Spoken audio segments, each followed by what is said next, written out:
আসসালামু আলাইকুম দর্শক মণ্ডলী, ওয়ার্ডস অফ সাকসেসের আজকের এপিসোডে আমরা আমন্ত্রণ জানিয়েছি এমন একজন মানুষকে যিনি তার নীরব নিভৃত কাজের মধ্য দিয়ে ক্রমাগতই বাংলাদেশকে সম্পদে সমৃদ্ধ করছেন, বাংলাদেশের নিরাপদ খাদ্যর চাহিদা মেটানোর জন্য কাজ করছেন এবং সেই সঙ্গে আমাদের যে বর্ধিষ্ণু জনগোষ্ঠীর যে খাদ্য চাহিদা যা ক্রমান্বয়ে বাড়বে সেটাকেও যাতে আমরা স্বয়ংসম্পূর্ণভাবে পূরণ করতে পারি সেটার জন্যে যার গবেষণা প্রতিনিয়ত কাজ করছে। মোহাম্মদ রায়হান হোসেন একজন নিরাপদ খাদ্য গবেষক, নিরাপদ খাদ্য নিয়ে যিনি তার ক্যারিয়ারের একেবারে প্রথম থেকেই গবেষণা করছেন।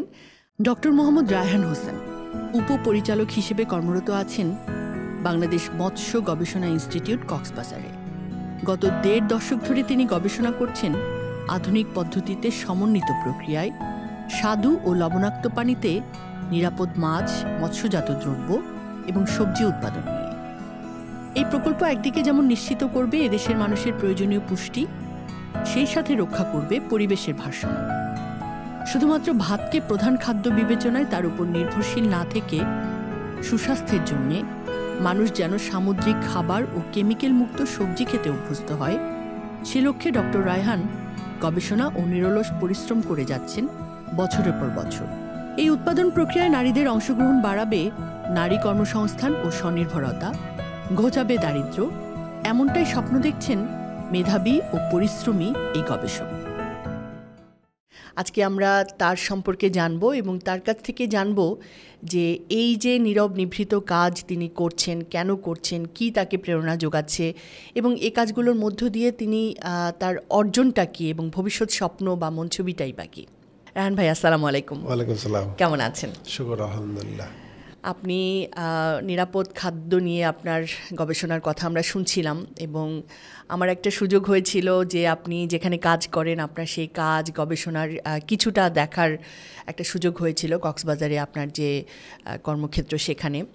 তো যখন দেখছিলাম সেটা খুবই ইমপ্রেস করছিল এবং মনে হচ্ছিল যে একজন কোয়ান্টাম সদস্য এভাবে আসলে নীরবে কাজ করে যাচ্ছেন। এটা হয়তো আমরা যদি আরও কিছু মানুষের সামনে যদি এটাকে নিয়ে আসি তাহলে তারা হয়তো প্রেরণা পাবে এবং আপনি যে কাজটা করছেন সেই কাজটা হয়তো আরও অনেককে কাজের ইনসাইট হয়তো বা জোগাতে পারে। তো আপনি যদি একটু বলেন যে আসলে এই মুহূর্তেও আপনি কি করছেন এবং আপনার এই শুরুটা হলো কিভাবে? শুকর, আলহামদুলিল্লাহ। আসলে সব কিছু মালিক আল্লাহ তাআলা। আপনার এই কাজটা আমার শুরুটা যদি বলি তো আমার শুরু হয়েছে শৈশবেই। এই কাজের স্বপ্নদ্রষ্টা আমার বাবা একজন স্কুল শিক্ষক ছিলেন, কিন্তু উনি ভিশনারি ছিলেন। আমার বাড়ি রাজশাহীর মোহনপুরের খুব প্রত্যন্ত এক গ্রামে। গত বছর আমাদের বাড়ির পাশ দিয়ে রাস্তাটা হয়েছে আর কি, বিদ্যুৎ এসেছে 2000 সালের দিকে, অনেক প্রত্যন্ত গ্রাম, একদম রুট 2000 সালে বিদ্যুৎ এসছে মানে তো হ্যাঁ, আর রাস্তা হয়েছে এই 25 সালে, 24 সালে, এত প্রত্যন্ত একটা গ্রাম। তো আমাদের গ্রামের দুই পাশ দিয়ে নদী, খুব কৃষি বান্ধব একটা গ্রাম খুবই, আর ওখানে অনেক ল্যান্ড আছে, এগ্রিকালচার ল্যান্ড হয় এখানে, খুব ভালো। তো তখন আমার বাবা স্কুল শিক্ষক ছিলেন, তো আর রাজশাহী ভার্সিটিতে উনি পড়াশোনা করতেন। তো উনি চিন্তা করেছিলেন যে আমার ছেলেদেরকে একটা স্বপ্ন ধরে দেওয়া। তো আমি একটু এই বৈজ্ঞানিক কার্যক্রমগুলো খুব সুন্দর করতে পারতাম আর কি। আমি একটা ছোটোখাটো একটা ইনোভেটেড করছিলাম, একটা বৈজ্ঞানিক টাইপের একটা জিনিস আবিষ্কারের মতো করে তৈরি করেছিলাম। এটা দেখে আব্বা ইমপ্রেস হয়েছিল, বলছে আমার ছেলেটা সায়েন্টিস্ট হবে। এই যে একটা ছোটোবেলায় ঢুকিয়ে দিয়েছিল আমার ভিতরে, কিন্তু আমি জানতাম না যে আসলে বিজ্ঞানীটা কী। আমি ওটা শখে করেছিলাম। পরে পড়াশোনা করি গ্রাম থেকে, আব্বা আমাদেরকে আর গ্রামে থাকতে দেয় না। ক্লাস 5-এর পরে আমার বাবা আমাদের গ্রাম থেকে আমার সব ভাই বোনকে আর কি, কাউকে 5 পর্যন্ত থাকতে দিত।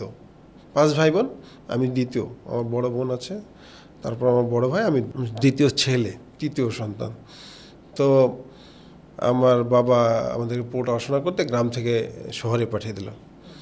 তারপরে বাকি পড়াশোনা শেখার জন্য, হ্যাঁ, আমার গ্রামে থাকতে দেয়নি আবার। তো 1991-এ আপনার হয়তো মনে আছে আমাদের এখানে শিলাবৃষ্টি হয়েছিল। আচ্ছা।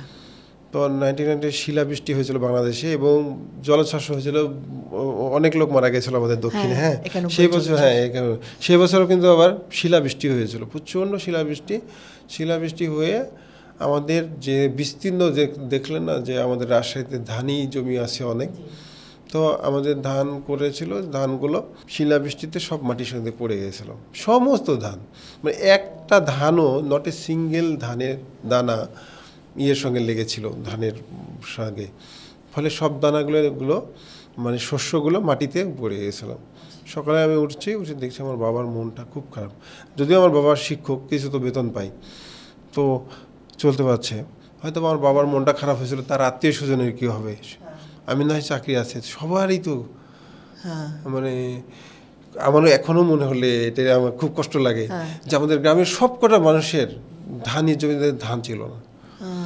তখন আমি একটা স্বপ্ন দেখছিলাম, আমি বড় হয়ে এমন একটা বিজ্ঞানী হব যে এই ন্যাচারাল এই প্রাকৃতিক যে দুর্যোগ, এটা আমার এগ্রিকালচারে ইম্প্যাক্ট ফেলবে না, একটা স্বপ্ন ছিল আমার, এরকম। এবং আমি তখন ক্লাস 6-এ পড়ি, 7-এ পড়ি, এরকম ছাত্র, কিন্তু ওই সময় থেকে আমি প্রতিদিন স্বপ্ন দেখতাম আমি হয়তো এমন ভ্যারাইটির ধান করবো যে শিলা লেগেও ওই ধানটা পড়বে না, কিন্তু এমন ভ্যারাইটির, আমার ওই সময় আমার সায়েন্স কাজ করতো আমার ভিতরে, হয়তো আল্লাহ তাআলা চাইছে, আমি বুঝতে পারতাম যে এমন ভ্যারাইটি করবো যে আমার ঝড় বৃষ্টি শিলাবৃষ্টি হওয়ার আগেই আমার ধানটা হয়ে যাবে, মানে এরকম আমি সায়েন্টিফিক চিন্তা করতাম তখন।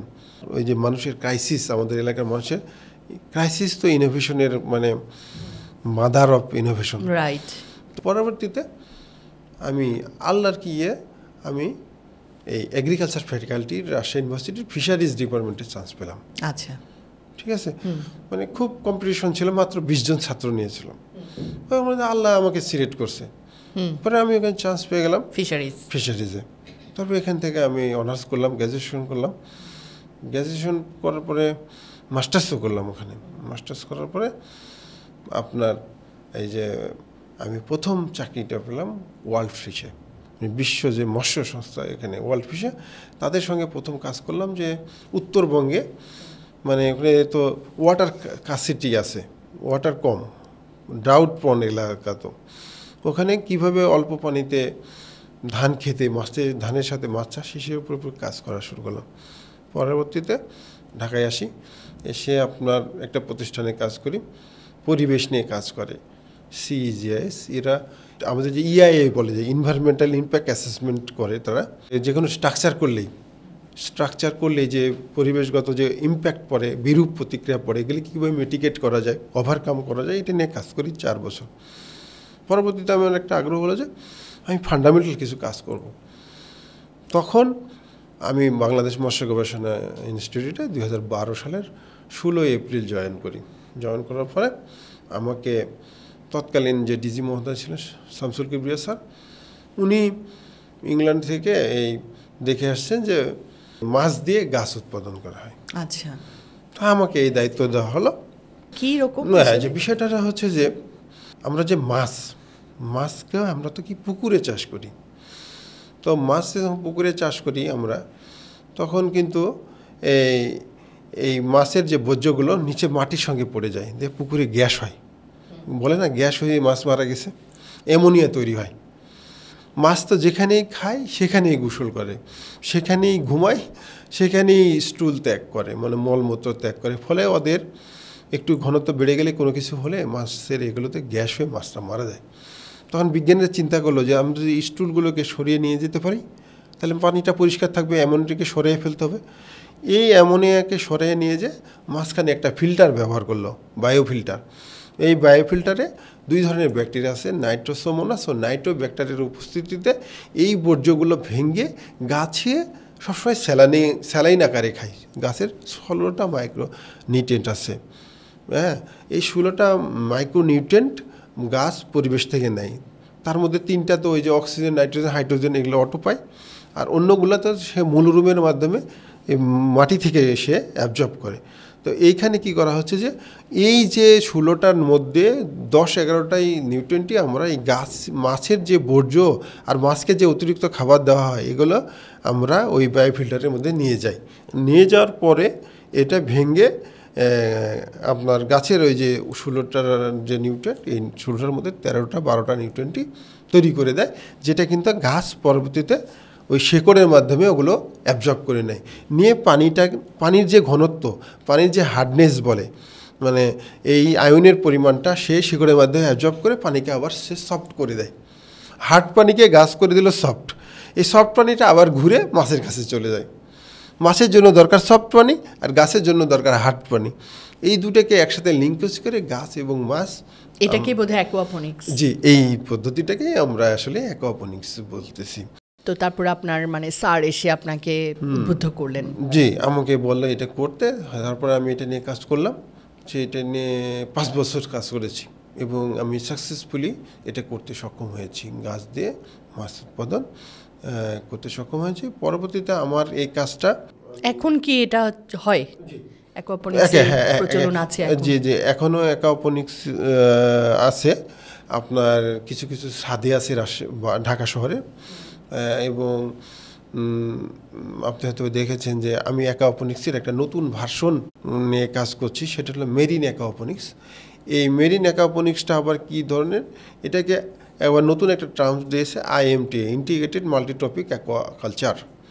ইন্টিগ্রেটেড মাল্টিটপিক অ্যাকোয়াকালচারে কী করা হচ্ছে, যে একসঙ্গে 4 ধরনের প্রোডাক্ট উৎপাদন করা হচ্ছে একই জায়গায় ক্ষুদ্র পরিসরে। এখানে মাছ করা হয়, মাছের যে বর্জ্যগুলো আছে এগুলো ফিল্টারে নিয়ে যায়। আমরা 2 ধরনের ফিল্টার ব্যবহার করি, একটা মেকানিক্যাল ফিল্টার, একটা বায়োলজিক্যাল ফিল্টার। তো এই মেকানিক্যাল ফিল্টারে মাছের বর্জ্য, মাছকে অতিরিক্ত যে খাবার দিই, এখান থেকে ফার্টিলাইজার উৎপাদন হয়। এই ফার্টিলাইজারগুলো আমরা নিয়ে যে মাঠে দিই, মাঠে দিলে অর্গানিক ফার্টিলাইজারের মাধ্যমে আমাদের ক্রপ তৈরি হচ্ছে। আর এই অতিরিক্ত যে ভালো বর্জ্য পদার্থগুলো, এগুলোকে আমরা নিয়ে যাই বায়োফিল্টারে ভেঙে গাছের জন্য মলিকুলার নিউট্রিয়েন্টগুলো তৈরি করার পরে এটা চলে যায় আপনার এই যে হাইড্রোপনিক চেম্বারে। এখানে কি থাকে, এখানে আমরা দিই আপনার মেরিন বাইভালভস, যেমন ধরলেন গ্রিন মাজল, মানে সবুজ ঝিনুক যাকে বলা হয়। ওরা কিন্তু আবার নিজেই আবার ফিল্টার ফিডার, কিন্তু যেগুলো শামুক তাদেরকে কিন্তু ফিল্টার ফিডার বলা হয়। কারণ হচ্ছে যে শামুক আপনার পরিবেশ থেকে ইয়েগুলো অ্যাবজর্ব করে নেয়, বিভিন্ন ধরনের মেটাল থেকে শুরু করে বিভিন্ন বর্জ্য, এগুলো ওরা নিয়ে পানিটাকে পরিষ্কার ফেলে। তাহলে আমি কয়বার ফিল্টার করলাম, একবার মেকানিক্যাল ফিল্টার, একটা হলো বায়োফিল্টার, আর একবার গেল বায়োভালভ দিয়ে ফিল্টার, 3বার ফিল্টার হলো। এরপরে আমরা সামুদ্রিক যে আগাছা সিউইড, এটা দিয়ে ফিল্টার করি, তাহলে 4বার ফিল্টার হয়। ফলে পানির মধ্যে আর কোনো ধরনের বর্জ্য থাকে না। এই পানিটা আবার মানে মাছে যায়। এই ফলে আমাদের একত্রে 4টা প্রোডাক্ট তৈরি, মানে একটা প্রোডাক্টের ওয়াস্টেজ দিয়ে আরেকটা প্রোডাক্টের ওয়াস্টেজ দিয়ে আরেকটা প্রোডাক্ট, মানে এই যে একই জায়গায় রিউজ করা এবং এনার্জি একবার ব্যবহার করা। আচ্ছা, এখানে শুধু খুবই এফিশিয়েন্ট একটা ব্যাপার। হ্যাঁ, এনার্জি শুধুমাত্র একবার। আর অন্যগুলো অটো গ্র্যাভিটেশনাল ফোর্স, যেটা নিউটনের ল আছে, যেটা এমনভাবে গ্র্যাভিটেশনাল ইয়েটা রাখি যে এটা অটো পানিটা ঘুরতে পারছে, শুধু একবার লিফটিং করাচ্ছি। এবং আমার এই পদ্ধতিটা শুধুমাত্র ইন্টিগ্রেটেড মাল্টিটপিক নয়, এর সঙ্গে আমাদের আরও 4টা শব্দ এখানে অ্যাড হয়েছে। একটা হলো ক্লাইমেট রেজিলিয়েন্সি, যেটা আমি বলেছিলাম যে আমি স্বপ্ন ছিল ক্লাইমেট রেজিলিয়েন্স একটা তৈরি হয়। Climate resiliency, eco friendly, sustainable with women empowerment.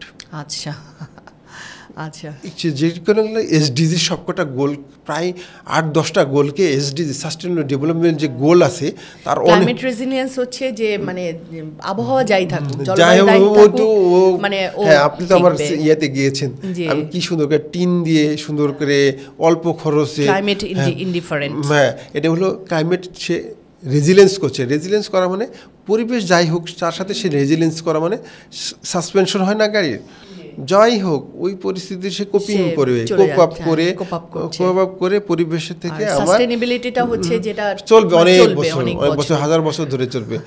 Eco friendly, মানে পরিবেশের সে কোনো ক্ষতি করবে না।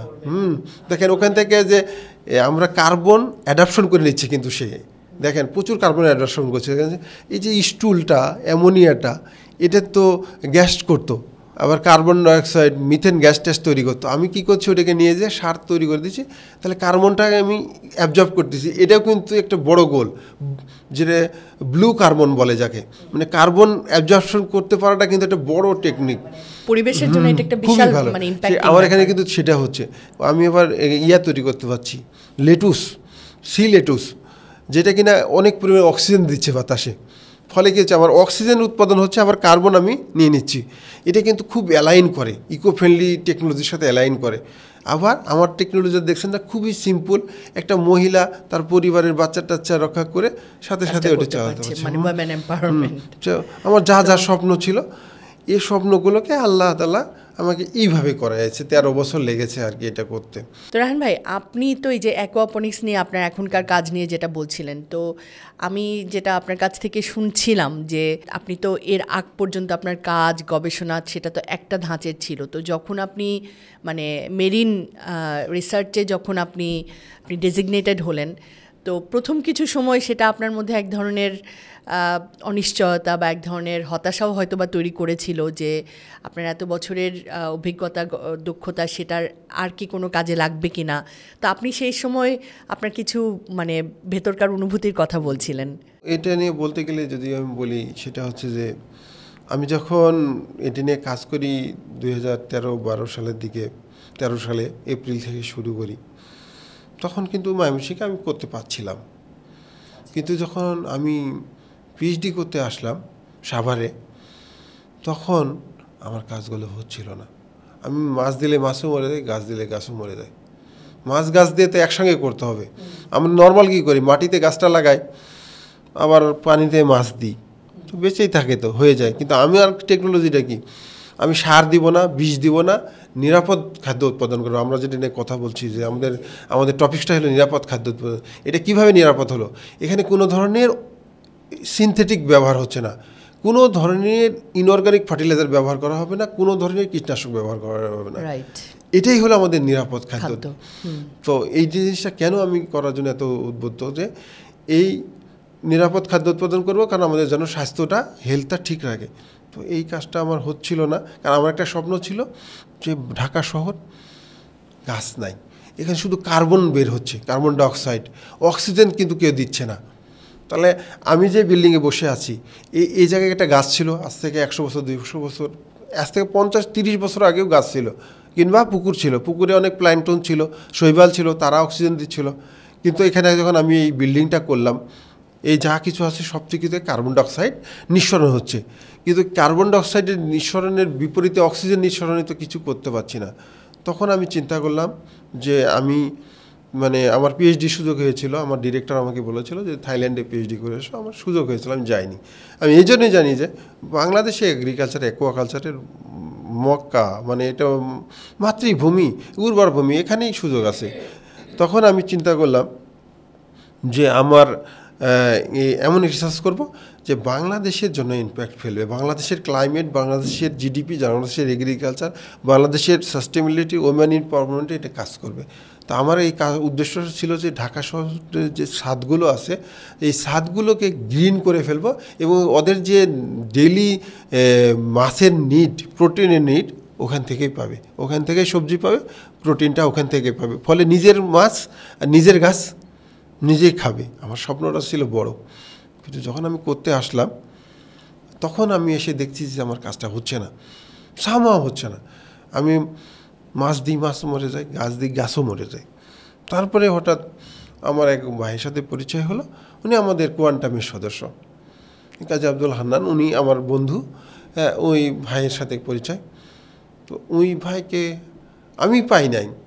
আমি নিজেই একদিন মানে খুব হতাশগ্রস্ত হয়ে মানে খুব দোয়া করলাম যে আল্লাহ তাআলা, আমি পিএইচডিটা তো আর আমার হবে না, আমি তো স্বপ্ন তো শেষ, পিএইচডি হচ্ছে না, আমার ডাটা নাই, আমি যদি এক্সপেরিমেন্টটা না চালাতে পারি, ডাটা আসবে কোথায় থেকে? আমাদের গাছ তো বাড়তে হবে, তারপর আমি মাপবো, মাছ তো বড় হতে হবে, কিছুই হচ্ছে না। তারপরে ওই কোয়ান্টামের সাথী ভাই আমাকে সহযোগিতা করে। আমাকে কিন্তু সে বলেনি যে কোয়ান্টামে আসতে হবে, এসে আমাকে একজন বললো যে এখানে একজন আছে, উনি মাছ নিয়ে কাজ করে, আপনি তার সাথে দেখা করতে পারেন। তার সাথে গেলাম, তারপরে উনি যে এইরকম এই কোয়ান্টাম সম্বন্ধে আমাকে দিল, আমাকে করলো, গুরুজির কথা বললো, এই আমাকে দাওয়াত দিল আর কি কোয়ান্টাম।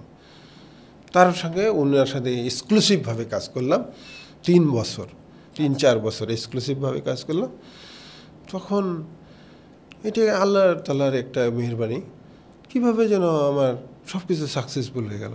প্রথমে আমি শুরু করলাম মাটির ব্যাংকে টাকা দেওয়া। মাটির ব্যাংকে টাকা দিয়ে আমি যেতাম আমার সাইটে, তখন যাই দেখতাম ভালো আছে। আচ্ছা, মাটির ব্যাংকের যে বরকতটা আমি ওই সময় থেকে গেছি, খুব সুন্দর।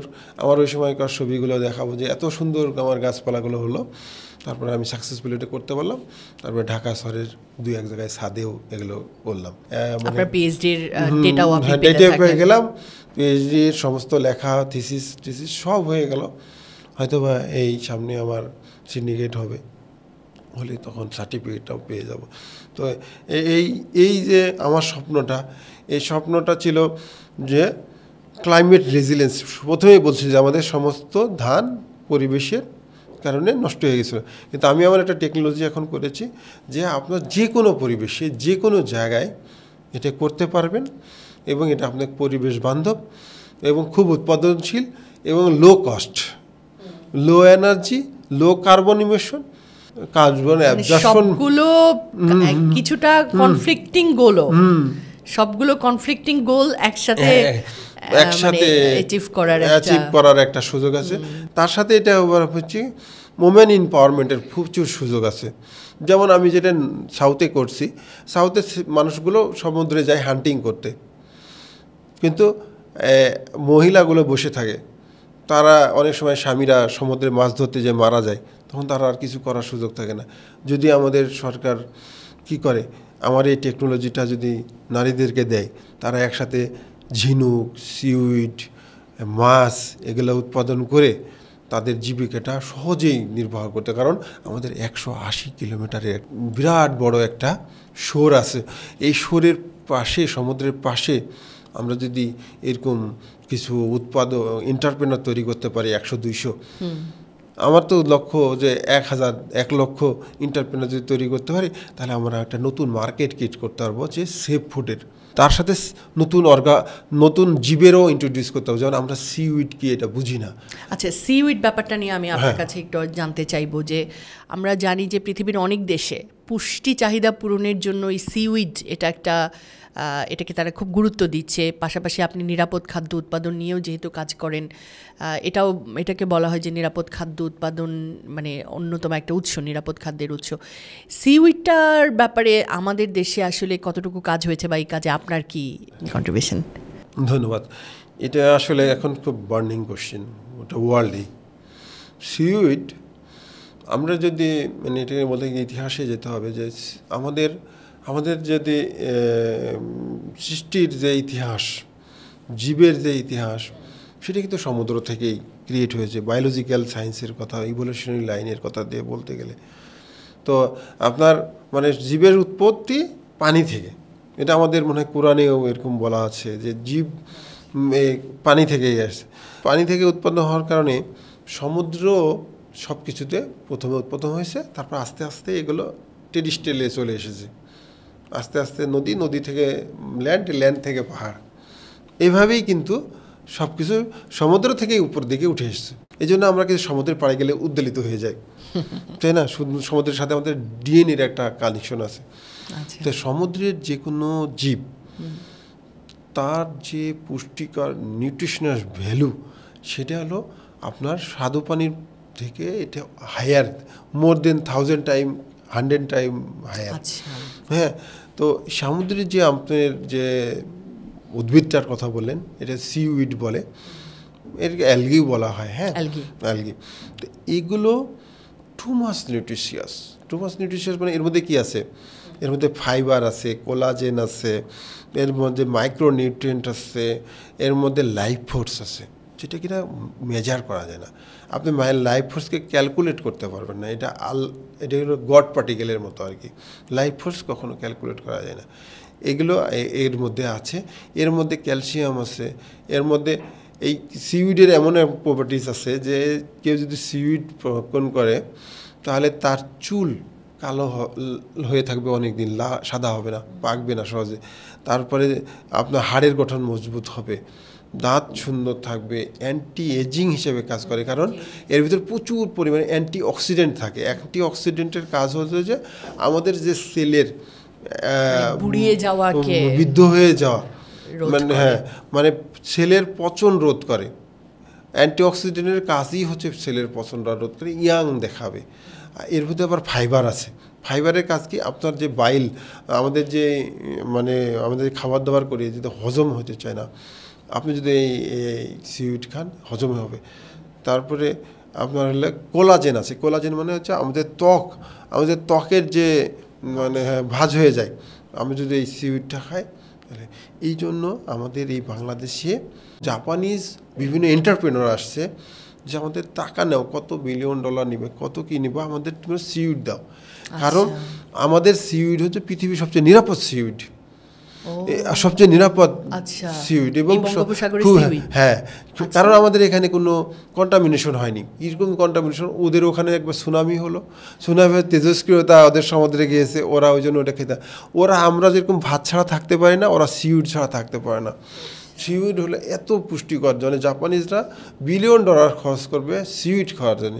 ওরা এখানে আমাদেরকে বলতেছে তোমরা সিউইড আমাদেরকে তৈরি করে দাও, আমরা সুসুমি তৈরি করবো। ওদের সুসুমি খায় ওরা, হ্যাঁ, পাতলা কাগজের মতো, ওটা মুখে দিলে খুব নরম চলে যায় এবং নিউট্রিশনটা ঢুকে যায়।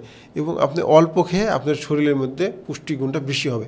আপনি বেশি খেয়ে যদি আপনার মেটাবলিজম করতে কষ্ট হয় না, আমরা অনেক খুব বেশি খেয়ে ফেলি। আর ওই সিউইড খাবেন, অল্প খাবেন, আপনার শরীরে এনার্জি হয়ে যাবে এবং আপনি বাঁচবেন অনেক দিন, আপনার ত্বক থাকবে সুন্দর। এতটা একটা ভালো একটা উদ্ভিদ, যেটা কিনা আমাদের দেশে জানি না এবং এটাকে কাইন্ড অফ আবর্জনাই মনে করি। কি এটা অ্যাজোলা কয়, ওই কক্সবাজারের অঞ্চলে ওকে অ্যাজোলা বলে ওরা।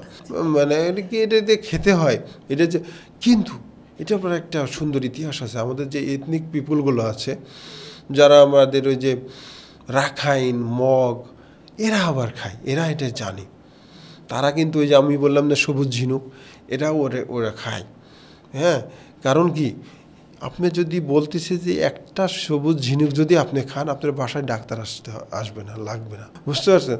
আপনি প্রতিদিন যদি একটা করে গ্রিন মাজল খান, এটিতে এত পরিমাণ অ্যান্টিঅক্সিডেন্ট, তারপরে লিপিডো, তারপরে গ্লাইকোজেন, লিপিড, প্রোটিন, ফ্যাট, এগুলো এত পরিমাণ আছে, আর মিনারেলস, এইগুলো হচ্ছে খুবই পুষ্টিকর খাবার। এই খাবারগুলো আমরা আমাদের এই যে নিরাপদ খাদ্য উৎপাদনের ভিতরে ইনক্লুড করতে পারি। কেন ইনক্লুড করব? কারণ আমাদের দেশের জনসংখ্যা এখন 18 কোটি। এই 18 কোটি জনগণের মানুষের পুষ্টির চাহিদা পূরণ করা চারটিখানি মতো না, অনেক এফোর্ট দিতে হবে। তারপর নিরাপদ, যদি একটা হলো খাদ্য নিরাপত্তা, নিরাপদ খাদ্য, দুই ধরনের জিনিস। খাদ্য নিরাপত্তা যে কোনো কিছু খেয়ে আমি বেঁচে থাকলাম, এটা খাদ্য নিরাপত্তা। আর নিরাপদ খাদ্য হলো যে ওই খাদ্য, যে খাদ্য খেলে আমাদের স্বাস্থ্য ভালো থাকবে, আমাদের মাথা ভালো কাজ করবে, আমরা প্রোডাক্টিভ একটা জনসম্পদ তৈরি করতে পারবো। কারণ একটা রাষ্ট্রের দুইটা সম্পদ, মেন স্তম্ভ দুইটা, একটা হচ্ছে এডুকেশন, একটু হেলথ। তো এডুকেশন এবং হেলথ, যেটা আমাদের এডুকেশন নিয়ে কোয়ান্টাম কাজ করে, এডুকেশন নিয়ে প্রচুর কাজ করে, এটা আপনি তো আমাদের চেয়ে বেশি জানেন। মানুষকে কীভাবে শিক্ষা দেওয়া যায়, কীভাবে চলতে হয় পৃথিবীর বুকে, কোয়ান্টাম কাজ করতেছে। হেলথটা হচ্ছে একটা সবচেয়ে বড়, এটার আমাদের মেন পার্ট। আমরা মনে করি যে এই যে হাসপাতাল, এই সেই, এগুলো হেলথ, ওষুধ টষুধ, এগুলো হেলথ, এগুলো হলো অ্যাসিস্ট্যান্সি। হেলথের মেন ফ্যাক্টরটাই হচ্ছে ফুডের মেন ফ্যাক্টরটা হলো সেফ ফুড, রাইট? ঠিক আছে। দেখেন আমাদের দেশে যে ফুডগুলো তৈরি হচ্ছে, যেমন ধরলেন ধান, এই ধান উৎপাদন করতে যে আমরা কি পরিমাণ বিষ দিচ্ছি, সার দিচ্ছি, এগুলো কি হচ্ছে, আমাদের রেসিডুয়াল ইনফেক্ট হচ্ছে, আমাদের শরীরে যাচ্ছে, শরীরে যে আমাদের না এখন তো এটার খুবই প্রকাশ্য। এই যে এখন এত অল্প বয়সে ক্যান্সার হচ্ছে, এবং নানান রকম মানে এমন অসুখ হচ্ছে এমন বয়সে যেটা হওয়ার কথা না, এগুলোর সঙ্গে তো খাবারের সরাসরি যোগ পাওয়া গেছে। আমি কিছুদিন আগে একটা স্ট্যাটিস্টিক্স দেখছিলাম, মানে মায়ের বুকের দুধ যেটা হয়তো মানে নিরাপদ, সেই দুধে মানে নবজাত যে দুধটি খাচ্ছে সেই দুধের মধ্যে নানান রকম মানে টক্সিন পাওয়া গেছে এবং যেটা পয়জনাস যে কেমিক্যাল পাওয়া গেছে। কিভাবে পাওয়া গেল? সেটা হচ্ছে মা যে খাবারগুলো খেয়েছে সেই খাবারগুলো থেকে তার দুধে এটা এসছে। মানে এটা চিন্তা করা যায়। তো আপনি যে বলছিলেন এই যে অ্যালগি বা সবুজ ঝিনুক, ওয়েস্টার, এই খাবারগুলোকে মানে উৎপাদন করার ব্যাপারটাকে ফ্যাসিলিটেট করতে হলে আর কি করা দরকার, এবং সেটাকে মানে আমাদের মানুষের কাছে আরও মানে পপুলারাইজ করার জন্য কি করা দরকার, এই ব্যাপারে আপনার কি টেক আছে? তো যাই হোক, আমরা যে নিরাপদ খাদ্য নিরাপত্তা নিয়ে কাজ করছিলাম, এটার সাথে আমাদের এই সিউইড, গ্রিন মাছ, জল চাষ, মেরিকালচার, বিভিন্ন অ্যাকোয়াপনিক, এগুলো খুব রিলেটেড। কারণ আমি ওটাতে আসতেছি, তার আগে একটা কোশ্চেন বলে দিই একটা জানার জন্য, যে আমরা পৃথিবীতে মৎস্য উৎপাদনে দ্বিতীয় তৃতীয় প্রায় হয়ে থাকি। স্বাদু পানির মৎস্য উৎপাদনে আমরা পৃথিবীতে বেশিরভাগ ক্ষেত্রে এই 10-এর মধ্যেই থাকি, 2-3-এর মধ্যেই থাকি। কিন্তু স্বাদু পানির মাছ রপ্তানিতে আমাদের তেমন কোনো ভালো মানে অবস্থা নেই। কারণ আমরা যে মাছগুলো চাষ করি, মাছগুলো আমরা আদান পন্ডে চাষ করি, মাটিতে চাষ করি, মাটির পুকুরে চাষ করি। তো মাটির পুকুরে তো এগুলো বিভিন্ন ধরনের মাইক্রোবস দ্বারা মানুষের ওয়াস্টেজ, স্টুল, আবার গরু ছাগলের মলমূত্র, এগুলো মাটিতে চলে যায়, মাটির পুকুরে। এগুলো দিলে এগুলোতে আপনার মাইক্রোবস পাওয়া যায়, যেগুলো ব্যাসিলাস, স্যালমোনেলা, ইকোলা, এই ধরনের ব্যাকটেরিয়া পাওয়া যায়। ফলে পৃথিবীর বিভিন্ন দেশে আমাদের এই স্বাদু পানির মাছ পাঠালে তারা রিজেক্ট করে দেয়। হ্যাঁ, ফলে এই কারণে আমাদের যে গতানুগতিক চাষ পদ্ধতি আছে, এই চাষ পদ্ধতিতে আমাদের নিরাপদ খাদ্য উৎপাদন করা কঠিন। তো এই নিরাপদ খাদ্য উৎপাদন করার জন্য আমাদের যে প্রযুক্তি আছে, আইএমটিএ, অ্যাকোয়াপনিক, এই ধরনের প্রযুক্তিগুলো যদি আমরা সহজে ব্যবহার করতে পারি, তাহলে আমরা মানে নিরাপদ খাদ্য নিশ্চিত করতে পারবো। তো এখন কথা হচ্ছে যে আমরা কিভাবে সিউইড, গিনমাজলের মতো আরও অন্যান্য যতগুলো স্পেসিসগুলো আছে সমুদ্রে, এগুলোকে কীভাবে পপুলারাইজ করা যায়। তো আমি 2018 সালে জয়েন করি, মেরিন স্টেশন সামুদ্রিক মৎস্য প্রযুক্তি কেন্দ্র, কক্সবাজার, বাংলাদেশ মৎস্য গবেষণা ইনস্টিটিউটে 2018 সালে 18 মার্চ জয়েন করি। জয়েন করার পরে আমার পিএইচডিতে ছিল, পরে 21 সালে আবার পিএইচডি শেষ করে, পিএইচডির মানে কার্যকলাপ শেষ করে আমি জয়েন করি 21 সালে। পরবর্তীতে ওখানকার যে আমাদের প্রধান, উনি আমাকে বললেন যে তুমি যে বিষয়ের উপর পিএইচডি করছো, ওই কাজটা এখানে মেরিনে করা যায় কি না। তখন আমি স্টাডি করতে গেলাম, যে আমি দেখলাম যে আগে যে কোনো এগ্রিকালচার প্যাটার্ন ইন্ট্রোডিউস করতে গেলে একটা এনভায়রনমেন্টে, সেই এনভায়রনমেন্টে ন্যূনতম 2 বছরের সিজনাল ক্যালেন্ডারটা স্টাডি করতে হয়। তো আমি 1 বছর সময় পেয়েছিলাম। আমি 1 বছরে টোটাল যে প্যাটার্নটা কীরকম, কক্সবাজার উপকূলীয় অঞ্চলের যে বৈশিষ্ট্য, এটাকে স্টাডি করি। তা ওখানে আমি মেনলি দেখলাম যে আমাদের এদিকে 4 থেকে 6টা ঋতু আছে, কিন্তু আসলে কক্সবাজার রিজনে ঋতু হলো 3টা। একটা হলো মনসুন, প্রি মনসুন আর পোস্ট মনসুন। আসলে অন্যান্য ঋতুগুলো এখানে সেভাবে প্রমিনেন্ট না। মনসুন, প্রি মনসুন আর পোস্ট মনসুন। হ্যাঁ, তো এই প্রি মনসুন আর পোস্ট মনসুন মিলে 6 মাস, আর মনসুন থাকে মোর অর লেস 6 মাস থাকে। আচ্ছা, তো তখন কি চলছে? এখন ধরে নেন যে এই যে প্রি মনসুন শুরু হয়ে যাবে আর 10-15 দিন পর থেকে এপ্রিল পড়া শুরু করতে বৃষ্টি শুরু হয়ে যাবে, হেভি বৃষ্টি শুরু হয়। অনেক সময় যে 400 মিলিলিটারও বৃষ্টির রেকর্ড আছে কক্সবাজারে। তখন স্টাডি করলাম। আমাকে বলছে তুমি এগুলো করো, এটা তো করে আসছো পিএইচডিতে, কিন্তু এটা তো বললেই হবে না, এটা তো চিন্তা করতে হবে যে কীভাবে করা যায়। তারপরে দেখলাম যে আমাদের এখানে অ্যালগি হয়, কিন্তু মেনলি হয় হচ্ছে প্রি মনসুন পিরিয়ডে, নভেম্বর, ডিসেম্বর, জানুয়ারি, ফেব্রুয়ারি, মার্চ, মানে ডিসেম্বর, জানুয়ারি, ফেব্রুয়ারি, এই 3 মাস মাত্র এটা সারভাইভ করে। অনেক সময় প্রলঙ্গেটেড হয়, অক্টোবরে হতে পারে, নভেম্বর হতে পারে, মার্চের এপ্রিল পর্যন্ত হতে পারে, বৃষ্টির আগ পর্যন্ত। মানে যখন বৃষ্টিটা হয়ে যায় তখন এই স্যালানিটা ফল করে, সমুদ্রের বৃষ্টি হয় প্রচুর, স্যালানিটি ফল করে, তখন আমাদের সিউইডগুলো সব স্পোর গঠন করে দিয়ে মারা যায় না, মানে কোনোভাবে বেঁচে থাকে, কিন্তু ওইটাতে কাল্টিভেশন তো করা যায় না। যদি স্পোর গঠন করে, মানে কোনোভাবে বেঁচে আসে, সার্ভাইভ করে, তাহলে তো তাকে দিয়ে কাল্টিভেশন হবে না। তখন এই বাদবাকি মাসগুলোতে মনসুন পিরিয়ডে আর সিউইড হয় না, ফলে সিউইডটা মার্কেটে স্থান দখল করতে পারেনি। মার্কেট সেই প্রোডাক্টটাই দখল করতে পারবে যেটি প্রোডাক্টটার উৎপাদন সারা বছর ব্যাপী করা যাবে, কনসিস্টেন্সি। যদি আমার ডিমান্ড আছে কিন্তু সাপ্লাই যদি না থাকে, তাহলে আমার মার্কেটিং চ্যানেলটা আমার রান করবে না, মার্কেটটা আমার ভেঙে পড়বে, মার্কেট ওখানে স্টেবল হবে না, সাস্টেন করবে না। তখন আমি এটা নিয়ে চিন্তা করতে লাগলাম যে আমার প্রবলেমটা কোথায়। আমার প্রবলেমটা হচ্ছে রেনফল। আমি আইডেন্টিফাই করলাম যে আমার প্রবলেমটা রেনফল হলে স্যালারিটি ফল করে, স্যালারিটি ফল করলে তখন আপনি আমার ওই যে দেখছেন না, আমি দেখাইছিলাম যে উপরে আমি ট্রান্সপারেন্ট টিন দিয়েছি, আলো আসবে কিন্তু বৃষ্টির জল আসবে না।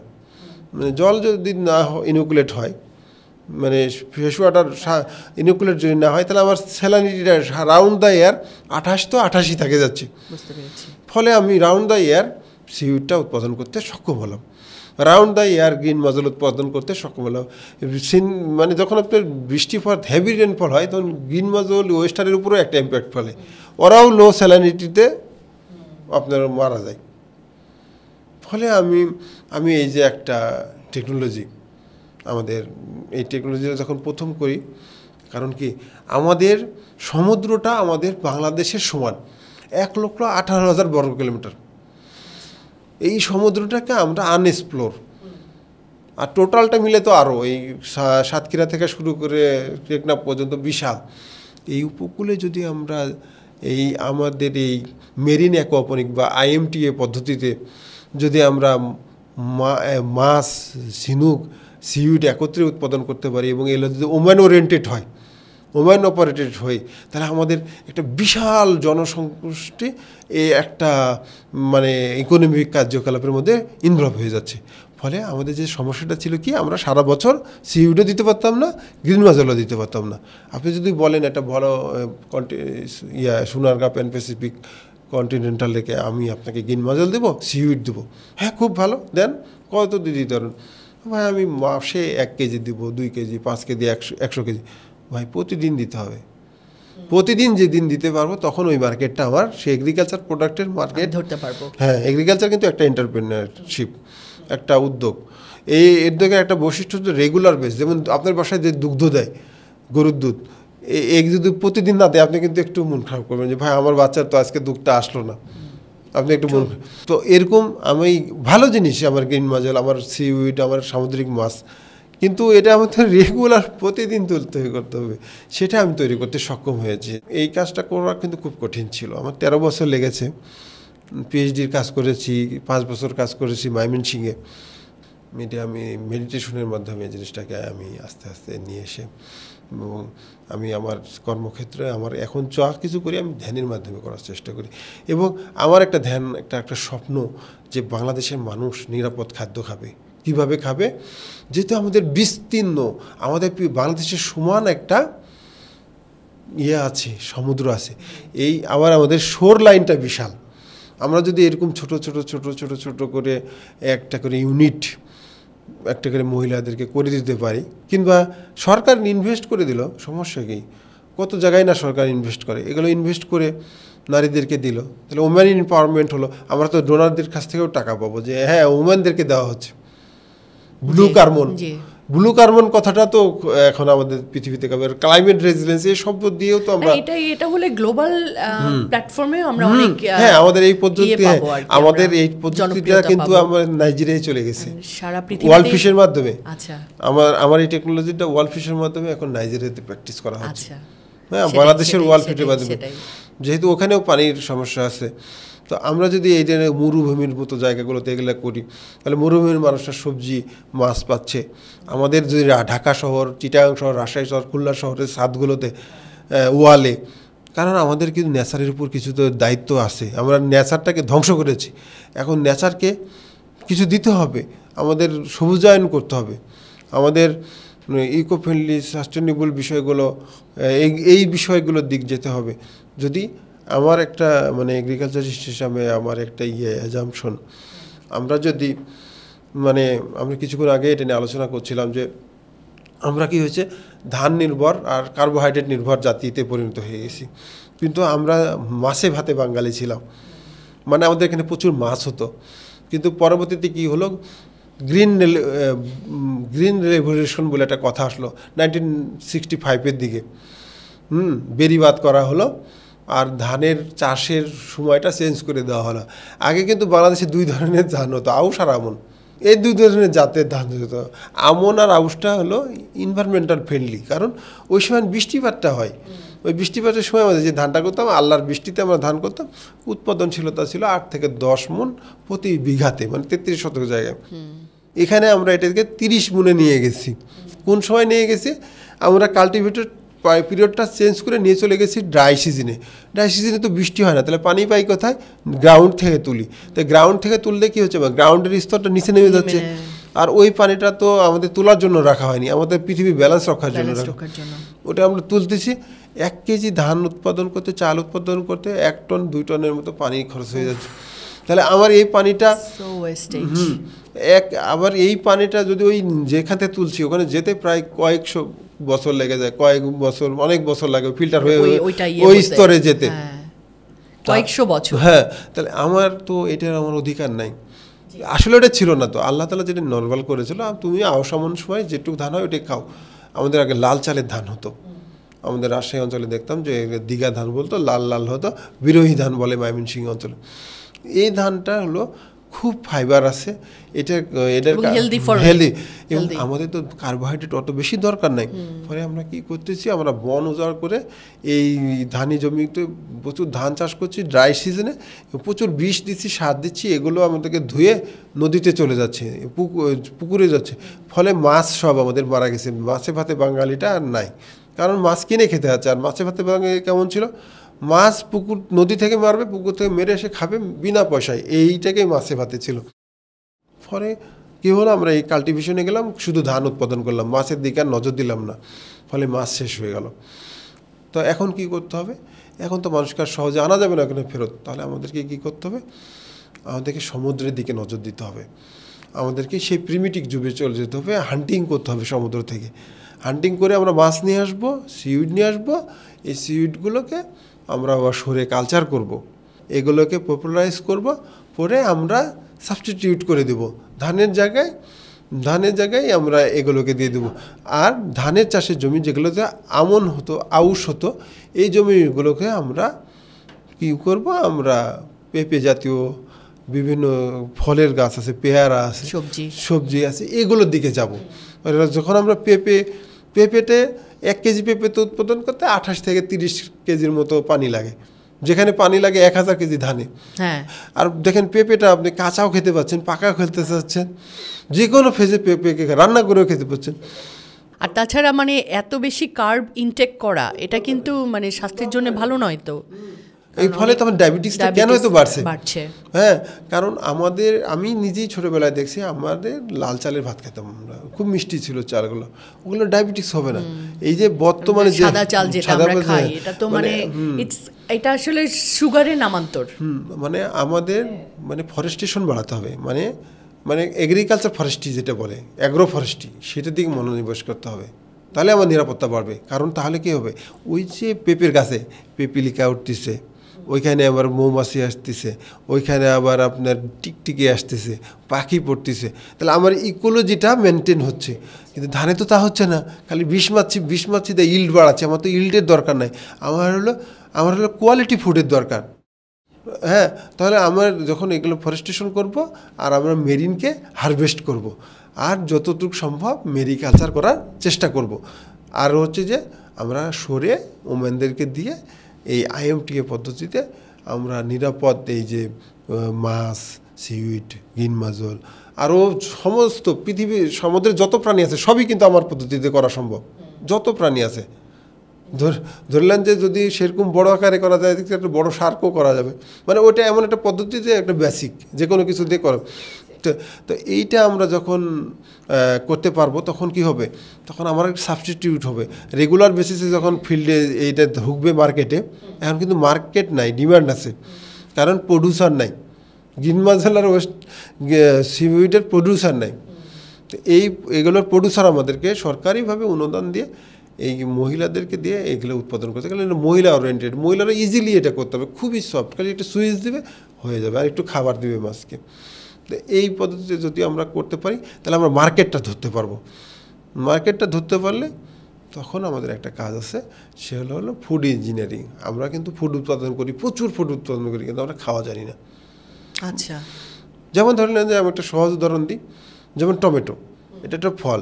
এই ফলকে আমরা কিন্তু কেটে কাঁচা খেয়ে নিতে পারি, কিন্তু এমনি চাবিয়ে খেতে পারি। আমরা কী করি, ওটাকে তেলের মধ্যে দিয়ে, ওটা ছিল 20 ক্যালোরি, ওটার সাথে তেলে দিলাম, ভাজলাম, ভেজে একটা তরকারির মধ্যে রান্না করে 820 করে দিলাম, 800 ক্যালোরি অ্যাড করে দিলাম, দিয়ে ওটা আবার খেলাম। তো আমাদেরকে এটা আবার খাওয়ানো শিখাতে হবে। যেমন আমি ঠিক করলাম, গ্রিন মাজল তৈরি করলাম, সবুজ ঝিনুক তৈরি করলাম, সিউইড তৈরি করলাম, দেখলে খাওয়ালাম কী করে, দেখা যাচ্ছে যে এই সবুজ ঝিনুককে ডিপ ফ্রাই করে খেয়ে নিলাম, কিন্তু খাওয়া যাবে না। এটা রান্নার একটা প্রসেস আছে, যে এটাকে খুব লো টেম্পারেচারে খুব অল্প সময় 5 মিনিটের উপরে কোনোভাবেই বয়েল করা যাবে না, দিয়েই খেয়ে ফেলতে হবে।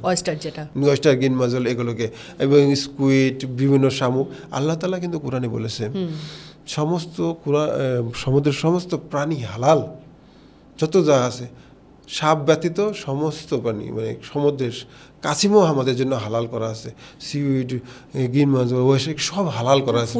হ্যাঁ, আমাদের মালয়েশিয়ার বন্ধুরা, আমাদের মুসলিম ভাইরা খাচ্ছে, আমাদের দেশেই সমস্যা। মানে আমরা কী করছি, ও যদি খায়ও তাও ডিপ ফ্রাই করে খাচ্ছি। মানে আমাদের এটা হালাল জিনিস, এটা প্রচার করতে হবে যে হ্যাঁ হালাল সমুদ্রের জিনিস। এগুলো যদি আমরা খাই তাহলে আমার চাপটা কমে যাচ্ছে না, এদিকে আমার ফরেস্টেশন হয়ে যাচ্ছে, আমার ধানের প্রতি চাপ কমে যাচ্ছে, ওদিকে আমি সিউইড খাচ্ছি, গ্রিন মাজল খাচ্ছি, ওয়েস্টার খাচ্ছি, সিয়ানিমেন, সিকুকুম্বার, সিয়ানিমেন, যত যা খুশি সব চাষ করতে পারবেন। এগুলো চাষ করে আপনি খাচ্ছেন, আর এগুলো তো প্রচুর নিউট্রিশিয়াস, আপনার হেলথ কোয়ালিটি বাড়াবে না।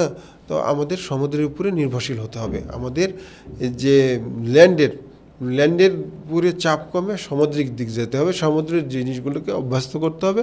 আর আমাদের যে এগ্রিকালচার প্যাটার্নটাকে অ্যাগ্রো ফরেস্ট্রির দিক নিয়ে যেতে হবে। হ্যাঁ, এগ্রিকালচারই হবে কিন্তু ফরেস্ট্রি সাথে সাথে, যেমন আম ফরেস্ট্রি, লিচু ফরেস্ট্রি, অ্যাগ্রো ফরেস্ট্রি, পেঁপে, এগুলোর দিকে যেতে হবে, যেন মানুষ এগুলো খেয়ে সে ভাতের উপরে চাপটা কমায়। মানে আমরা তো ভাত কার্বোহাইড্রেট, এটা তো এক প্রকার নেশা।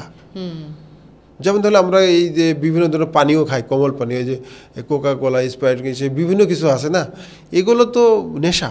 এগুলোর মধ্যে আপনার অ্যালকোহল থাকে, সুগার কিন্তু নেশা। নিকোটিন যেরকম নেশা, ক্যাফেইন যেরকম নেশা, সেরকম সুগার একটা নেশা। কিন্তু আপনি যখন একবার ভাত খাবেন আপনাকে আবার ভাত খেতে হবে। তো এটা যখন আমরা শুরু করলাম এগুলো খেতে, তখন কিন্তু আমাদের শরীরের মধ্যে একটা ডিমান্ড তৈরি হয়। তো মোর ভাত শরীরের ডিমান্ড, যে আমরা 60-70 বছর বাঁচতেছি না, কিন্তু আমরা ইচ্ছা করলে 100-150-200 বছর বাঁচতে পারি। এবং আমার তো অত বেশি খাওয়া দরকার, আমার দরকার হলো নিউট্রিশন, নিরাপদ খাদ্য। তো সমুদ্র সেলফ ফিল্টার, সমুদ্র কিন্তু আবার সেলফ ফিল্টার, সমুদ্রে যা হয় সব ফিল্টার সমুদ্র থেকে নিয়ে আসবো। সমুদ্র থেকে আমরা এগুলো নিয়ে এসে খাওয়া শিখবো, আমাদের শিখতে হবে। কিন্তু আসলে আমরা রাউন্ড দ্য ইয়ার দিতে পারি না তো ভালো ভালো রেস্টুরেন্টগুলোতে, ফলে আমরা কি হয়, আমরা এগুলো খাই।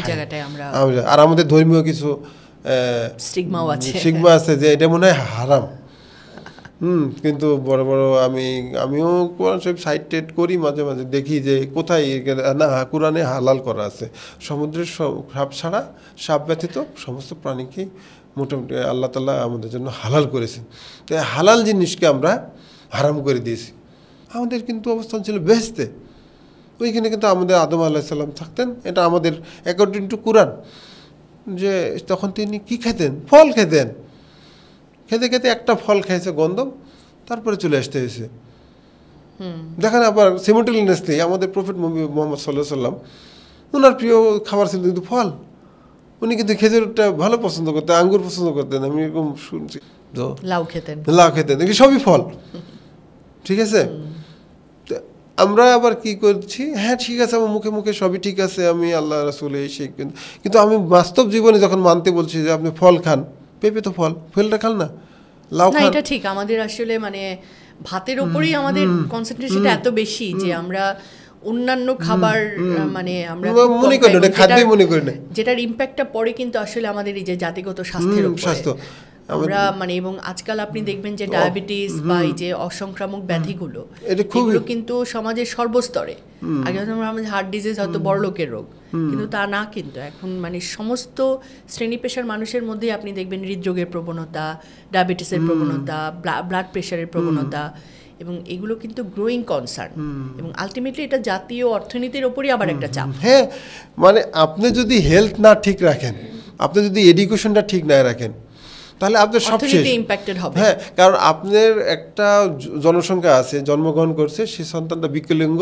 সে পঙ্গু, তার ডায়াবেটিস হওয়ার পর থেকে চোখে দেখে না, সে জাতিকে কি দিতে পারবে? বোঝা হয়ে গেল না? বোঝা হয়ে গেল। মানে আমাদের কোরিয়া, সাউথ কোরিয়া, ওরা জাস্ট খালি হ্যাবিট চেঞ্জ করার ফলে তারা হাইট লম্বা হয়ে গেছে, ওদের হাইট বাড়াই ফেলছে অভ্যাস চেঞ্জ করে। ওরা খাদ্যাভ্যাস, ওরা 97% খাবার খায় মেরিন খাবার, মেরিন। আমাদের 97%, আরে স্বাদু পানির মাছ খাই না, বুঝতে পারছেন? স্বাদু পানি খাবার খাই না, আমাদের এখানে মেরিন খাবারটা খাচ্ছে না, কিন্তু আমাদের অ্যাভেলেবল এবং সব হালাল, এগুলো সব হালাল করে দেওয়া হয়েছে, কিচ্ছুই খাবে না বাঙালি, সব ফেলে দিবে, দিয়ে শুধু ভাতটা খাবে।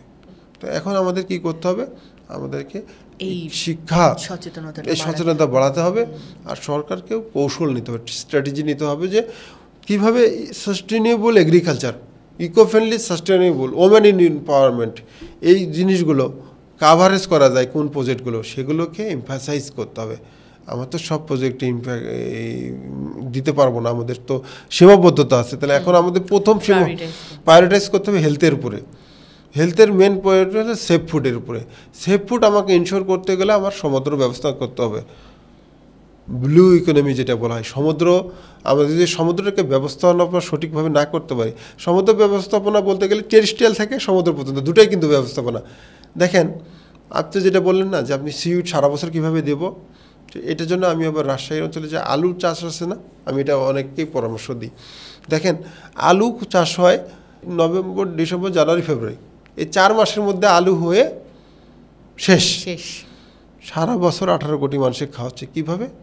একটা টেকনোলজি ব্যবহার করা হচ্ছে, স্টোরেজ, কোল্ড স্টোরেজ করে। তাহলে আমি 3-4 মাস চাষ করব, আর সারা বছর কোল্ড স্টোরেজে রাখবো, ওখান থেকে চাষ করবো। তাহলে আমার অবারিত সমুদ্র আছে, 1,18,000 বর্গ কিলোমিটার। এইখানে আমি কি করব? ব্লকে ব্লকে সিডগুলোকে, যখন আমার সি মাইল্ড থাকে, প্রি মনসুন এবং পোস্ট মনসুন, তো 6 মাস কম না তো, 6 মাস, তা 6 মাসের মধ্যে ধরলাম আমি 4 মাস পাবো। এই 4 মাস আমি ব্যাপকভাবে চাষ করব সিউডগুলো, সমুদ্রে নিয়ে এসে আমি কোল্ড স্টোরেজ করব। কী করে? আইএমটিএ স্যালাইন স্টোরেজ, কারণ আমি সারা বছর আমার আইএমটিএতে 28 রাখতে পারছি। তাহলে আমি এখানে যখন রাখবো, তখন এখান থেকে আমার বিদেশি ডিমান্ড থাক আর লোকাল ডিমান্ড থাক, আপনার কয় টন লাগবে প্রতিদিন? আমার যদি 1000 মহিলার যদি এরকম ইউনিট থাকে, আমার তো 1000 কেজি, 1 কেজি করে হলে 1000 কেজি আসবে। আমার ঢাকা, চিটাগাং, কক্সবাজার এসব জায়গার আমার ডিমান্ডটা পূরণ করে বিদেশি চাইলে বিদেশি দিতে পারবো, কারণ আমার কোল্ড স্টোরেজে আছে, আমি রেগুলার ভিত্তিতে উৎপাদন করতে পারছি। এই পদ্ধতিতে যদি করতে পারে, বাংলাদেশের জিডিপি আমি মনে করি 2-3% করবে, যে ইনক্রিজ সম্ভাবনাময়, কিন্তু খুব সূক্ষ্মভাবে এটাকে সরকারকে প্রায়োরিটাইজ করে ওমেনদেরকে করতে হবে, মানে মোটিভেট করতে হবে। এবং খুবই দক্ষ আমাদের ওমেনরা, এবং এই সিউডের কাজগুলো মানে বাংলাদেশে যা করে মহিলারাই করে। ওদেরকে যদি দেওয়া হয়, যেমন ওখানে নুনিয়া ছড়া আছে, নাজিরা টেক, এতে মহিলারা এত দক্ষ, ওরাই এই এন্টারপ্রেনারশিপটা ধরে রাখছে। ওরা কিন্তু বিক্রি করে কিছু, মায়ানমারে বিক্রি করে, মগরা খায় মায়ানমারে, আমাদের দেশের লোক কেউ আবার খায় না, মানে এতই অবহেলা সিউডের উপর। কিন্তু ওটা কিনতে বিদেশি মনে হয় যে আসলে জায়গাটা নিয়ে সরকারকে যেমন এগিয়ে আসতে করতে আমরা আহ্বান করছি। সেই পাশাপাশি প্রাইভেট সেক্টরেও যদি কেউ উদ্যমী হন, বিষয়টা আসলে খুবই প্রসপেক্ট আছে, খুবই সম্ভাবনাময়। এবং আসলে আপনার মতো গবেষকদের কাছে আমরা কৃতজ্ঞ যে যারা মানে এই সূত্রটা ধরিয়ে দিচ্ছেন, এবং নিঃসন্দেহে আপনার সহযোগিতা নিয়ে এটাকে আমরা আরও বিস্তৃত করার উদ্যোগ নিতে পারি, এবং আরও কেউ যদি এগিয়ে আসেন তাকেও আমরা স্বাগত জানাতে পারি।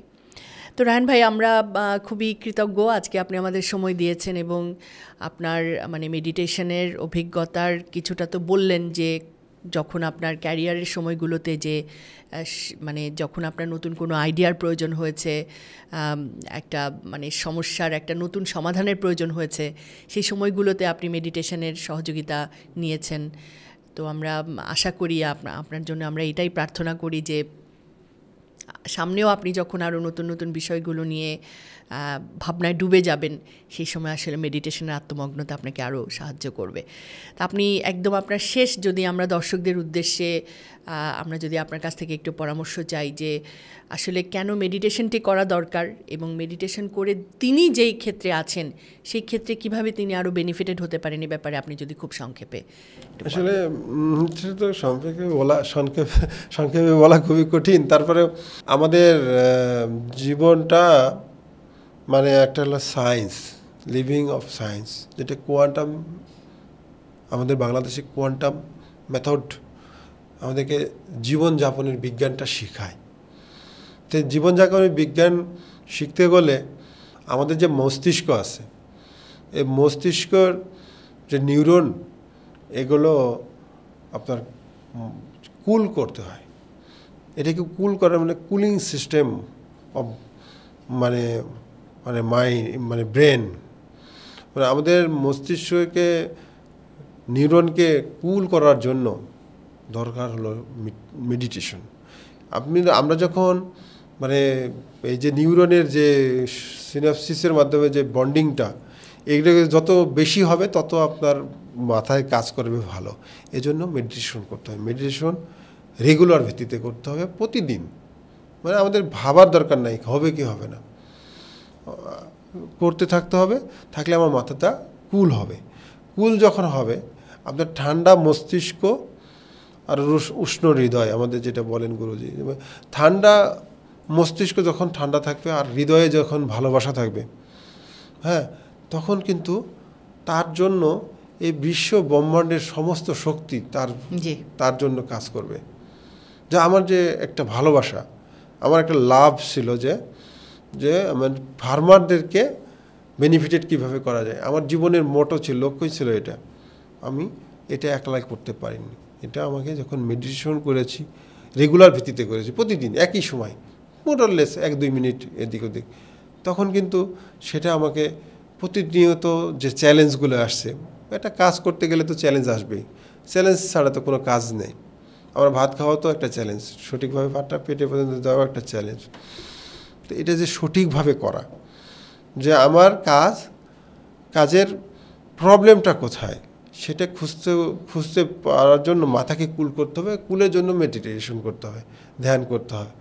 আপনাকে রেগুলার বেসিসে যে ধর্মেরই থাকুক, তার নিজস্ব ধর্ম আচার-আচরণ পালনের পরে তাকে ধ্যানস্থ হতেই হবে কোনো নতুন কিছু পেতে হলে। কারণ নতুন কিছু কিংবা যত জ্ঞান সব সৃষ্টিকর্তার কাছে, একজনের কাছেই এটা পুঞ্জীভূত আছে। তার কাছ থেকে কোনো কিছু নিতে হলে আমাদেরকে সেভাবেই চাইতে হবে। একটা ধ্যানের স্তরে যেই আল্লাহর কাছে বলেন, সৃষ্টিকর্তা যার কাছেই বলেন, তার কাছ থেকে চাইতে হবে। ধ্যানের স্তরে যখন আমরা এটা চাইতে পারবো, যখন আমার মাথাটা কোয়াইট থাকবে, আমার ব্রেন, আমার মনও উত্তেজিত থাকবে না, তখন কিন্তু আমি নতুন কিছু পাবো। আর নতুন কিছু করতে হলে আপনাকে নীরবে কাজ করতে হবে, ধ্যানের সাহায্যে। ধ্যানী হতে হবে, জ্ঞানী হতে হবে, বিনয়ী হতে হবে। তাহলে আমরা আরেকটা কথা করতে হবে, সে হচ্ছে সবচেয়ে বড় প্রয়োজন, সেটা হলো এথিক্স থাকতে হবে, সততা, বিনয়, জ্ঞান, ধ্যান। এই কয়টা জিনিস যদি আমরা মেনটেন করতে, আমি যদি সৎ না হই, আমার কোনো ধ্যান পৃথিবীর মানুষের উপকার করতে পারবে না। আমাকে আগে সৎ হতে হবে, মানে সৎ পথে ইনকাম করতে হবে। কোনো অসৎ, তখন আমার দক্ষতাটা আসলে সঠিক কাজে লাগবে, তখন সঠিক কাজে লাগবে। কারণ অসৎ পাত্রে আল্লাহ তাআলা কোনো কিছু দেয় না। কোনো কিছু আল্লাহ তাআলার কাছে থেকে পাইতে হলে তাকে সবার প্রথমে সব কিছু ছেড়ে দিতে হবে। লোভ ছেড়ে দিতে হবে, অর্থ লিপ্সা ছেড়ে দিতে হবে, যা কিছু আছে খারাপ জিনিস এগুলো ছেড়ে দিতে হবে, বিসর্জন দিতে হবে। বিসর্জন দিতে দিতে যখন এক আল্লাহর সঙ্গে মিলিত হতে পারবে, মানে যে আমাদের তিনটা সত্তা আছে, একটা শয়তানি সত্তা, একটা আত্মা আর রুহ। রুহটা আল্লাহ। এই শয়তানি সত্তার যখন আত্মাকে আমরা মানে বাদ দিতে পারবো ধ্যানের স্তরে, যে এটা সহজ না, এটা ধ্যান করতে হবে, অনেক দিন ধ্যান করতে হবে, 1 বছর 2 বছর 5 বছরও করতে হতে পারে। এভাবে ধ্যান করে আমাদের ভিতর থেকে শয়তানি সত্তা আর আত্মার যে নফসের যে আছে ডিমান্ড, এগুলোকে দূর করে দিতে হবে। দিলে আমরা এক আল্লাহর সাথে মিলিত হতে পারবো, এক ভিতর অন্তরাত্মার সাথে মিলিত হতে পারলে আমরা সব কিছু দেশের জন্য করতে পারবো, এবং আমার নিজের স্বপ্ন পূরণ হবে, জাতির স্বপ্ন পূরণ হবে, এবং এই পৃথিবীটাকে আমরা যুদ্ধ বিগ্রহ মুক্ত, নিরাপদ, climate resilience, eco friendly, sustainable, বসবাসযোগ্য পৃথিবী তৈরি করতে পারবো নিঃসন্দেহে। অসংখ্য ধন্যবাদ আপনাকে রায়হান ভাই। আমরা আপনার জন্য প্রার্থনা করি, আর আপনিও প্রার্থনা করবেন যাতে আমরা আরও বেশি মানুষকে এই ধ্যানের আলোয়, জ্ঞানের আলোয় যাতে আমন্ত্রণ জানাতে পারি এবং আলোকিত করতে পারি। তো দর্শক, আমরা আজকের পডকাস্ট থেকে আমরা যদি কেউ কোনো উৎসাহ পেয়ে থাকি, ইন্সপিরেশন পেয়ে থাকি, এবং আজকে আমাদের আলোচক অতিথি যে কথাগুলো বললেন, এটার আলোকে কেউ যদি এটা নিয়ে কোনো কাজ করতে চান, তাহলে আমাদের সাথে যোগাযোগ করতে পারেন। আমাদেরকে কমেন্টে জানান আপনারা যদি আগ্রহী হন। আমরাই তখন আপনার সঙ্গে যোগাযোগ করে প্রয়োজনীয় যে সমন্বয় সেটি আমরা করে দেব। তো সে পর্যন্ত আপনারা ভালো থাকুন, সুস্থ থাকুন, এবং নিয়মিত আমাদের চ্যানেলটি দেখতে থাকুন, এবং আমাদের চ্যানেলটি সাবস্ক্রাইব করে এটাকে লাইক বা শেয়ার দিয়ে এই চ্যানেলের গ্রোথের জন্যে আপনারা সহযোগিতা করুন। ভালো থাকবেন। আসসালামু আলাইকুম।